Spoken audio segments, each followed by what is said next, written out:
একদিন বিশ্বনবী বললেন, বান্দার কোনো হক আল্লাহ কোনোদিন ছেড়ে দেয় না।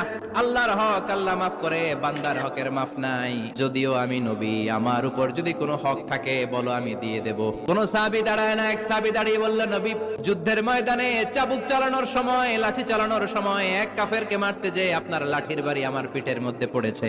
আপনি যেহেতু এই কিসাসটা আদায় করতে চান, আপনার পিঠে আমি লাঠির বাড়ি মেরে এটারে শোধবোধ করে দিতে চাই। সাইয়েদনা ওমরে ফারুক হাতের জামা এরকম পড়তে শুরু করছে, আয় এদিকে আয়, তোরে শোধবোধ করাই। বিশ্বনবী বললেন, ওমর রাখো, এটা বান্দার হক, মিটাতে দাও। বিশ্বনবী বললেন, আসো, তুমি এসে আমার পিঠে লাঠি দিয়ে চাবুক দিয়ে বাড়ি মারো।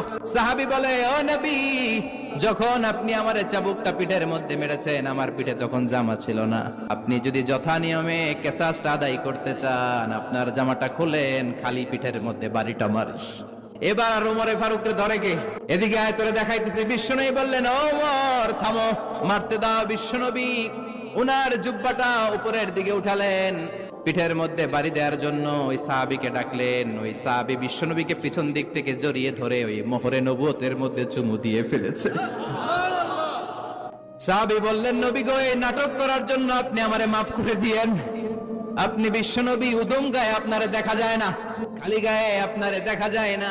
শুনেছি আপনার পিঠের মধ্যে মোহরে নবুয়ত আছে। অনেক দিনের সাধনা, জল্পনা কল্পনা, আপনার মোহরে নবুয়তে আমার ঠোঁটটা আমি লাগাবো। আপনার মোহরে নবুয়তের মধ্যে আমার ঠোঁটটা লাগিয়ে আমার ঠোঁটটারে আমি জাহান্নাম থেকে পরিত্রাণ করাবো। এজন্য প্ল্যান প্রোগ্রাম করে এতক্ষণ আপনার জামাটা খুলতে বলেছি। আপনার উপরে আমার কোনো হক নাই। আমার আব্বা মা, আমার সম্পদ, আমার জীবন আপনার জন্য কোরবান গো নবী।